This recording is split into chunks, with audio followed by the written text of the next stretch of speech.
afternoon. Welcome to my channel. For this video, we will be subtracting mixed fraction from a number and vice versa. That means we also have to subtract a number from a mixed fraction. Let's have letter A. 7 and 4 over 3 minus 3. Bali, mag-subtract ta og whole number gikan sa mixed fraction parehas ani. So let's get started. Equals, igrupo nato ang mga whole numbers ha. Ang whole numbers, we have 7 and 3. Igrupo nato. Magamit ta og equalize nato. Magamit tag parentheses, copy ang 7, copy ang minus, and 3. Magbutang tag plus kay idikit nato later ang kanang fraction no 4 over 3 equals 7 ko ag 3 you have 4. Copy. And then copy pod ang 4 over 3. So nakita nato dere nga kana si 4 over 3, obviously that's an improper fraction. Kay mas dako ang numerator i-compare sa denominator. So ang buhaton nato ato ni siyang i-rewrite into its proper fraction na form. I-divide nato si 4 kang 3. Maggamit ta og ring. 4 divide by 3. Pila ka tag 3 sa 4? You have 1. 1 times 3, you have 3. Ang 4, waag 3, you have 1. Dala na si remainder nga 1, ubira nato sa divisor. So 1 and 1/3 ang iyahang mixed form ni 4 over 3. So ang next step nato equals, copy lang nato si 4, plusan nato sa mixed form aning 4 over 3. Ayaw na ni kopya ha, but ang ikopya mo is kani 1 and 1 over 3 equals, diretso ta combine sa whole numbers. 4 plus 1, you have 5. Unya, diretso didikit 5 and 1/3 is the answer. Let's have another way on how to solve this. Same fraction gihapon ta, pero lahi siya nga pamaagi.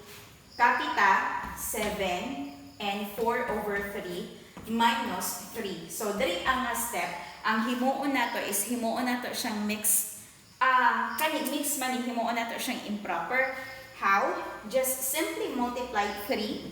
Ganang denominator to whole number. 3 times 7, you have 21. Ang answer nga 21, i-plus sa taas. 21 plus 4, you have 25 over. Copy ang denominator nga 3. Minus 3 over, ubira na ko 1 ha, para pantay sa atong pananaw, anig minus na to unya. Okay, ang kanang whole number na ama na siya denominator nga 1, nga no need na ipakita. Kay ang 3, divide sa 1, the answer is 3, and in this case, ipakita na to si over 1. Equals, nga nung ipakita man si over 1, here's how. Magamit lang ta atong cross ha, 3 times 1, i-times ang duha, 3 times 1, you have 3. Muna ibutang sa baba. And then cross dayon ta, 25 times 1, you have 25.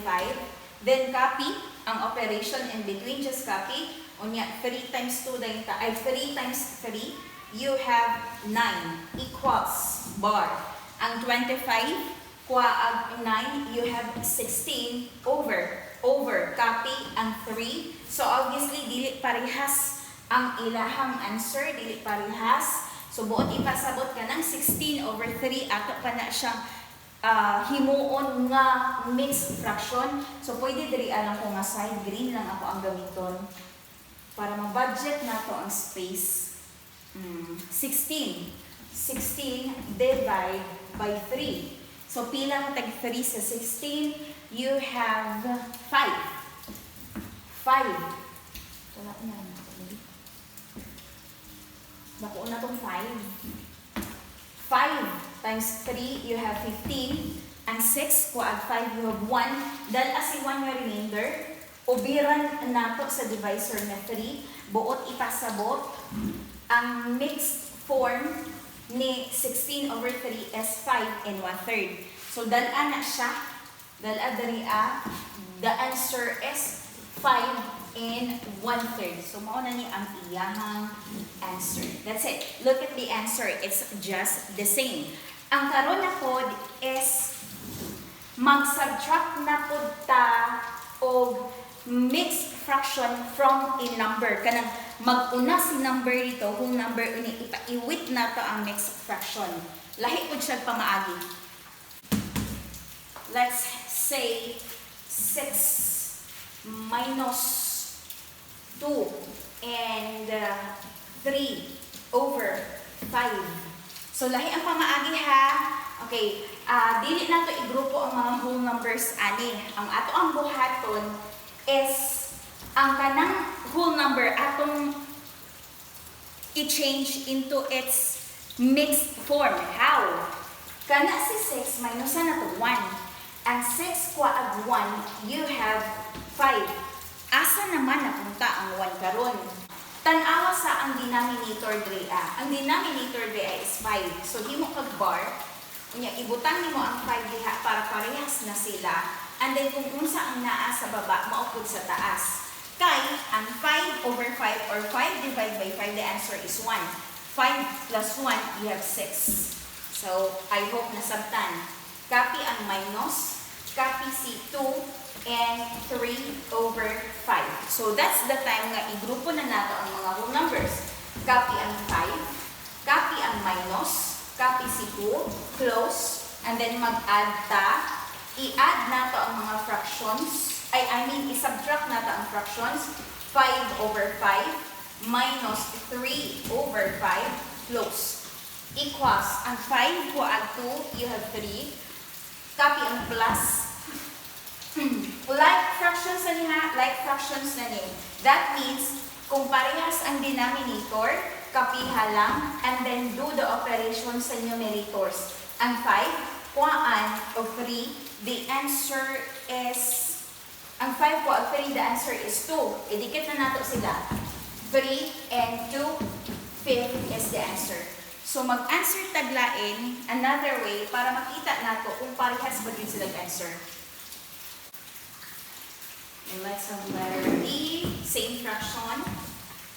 6 minus 2 and 3 over 5. Okay, and the other way is, copy ang 6. Pwede ubiran na lang natong daan og 1. 6, whole number ba na, mana siya, ubiran na to 1, para dali na. Unya, copy na to ang minus. Unya, kaning mix, himuon na tong improper. 5 times 2, you have 10. Ang kanang 10, i-add sa taas. 10 plus 3, you have 13. Over, copy ang denominator nga 5. So, yan na. Maong nag-over 1 po sa whole number kay para pantay lang sa pananaw ninyo. Kanang yun, mga hiwi ang ato ang pananaw para di ta magkamali. Bar sa ta, pagkahuman, i-times na to ang denominators. 1 times 5, you have 5. Paghuman cross, ang 6 partner 5. 6 times 5, you have 30. Copy ang minus. 1 times 13, you have 13. Equals, ang bars at ita. Ang 30, kwa ang 13, you have 17. Over, copy ang 5. So, dili pariha. Mag-divide ta. I-divide nato si 17 kang 5.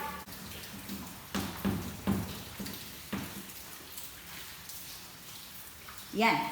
Pila nga tag 5 sa 17, you have 3. 3 times 5, you have 15. Ang 7, kuhaan of 5, you have 2.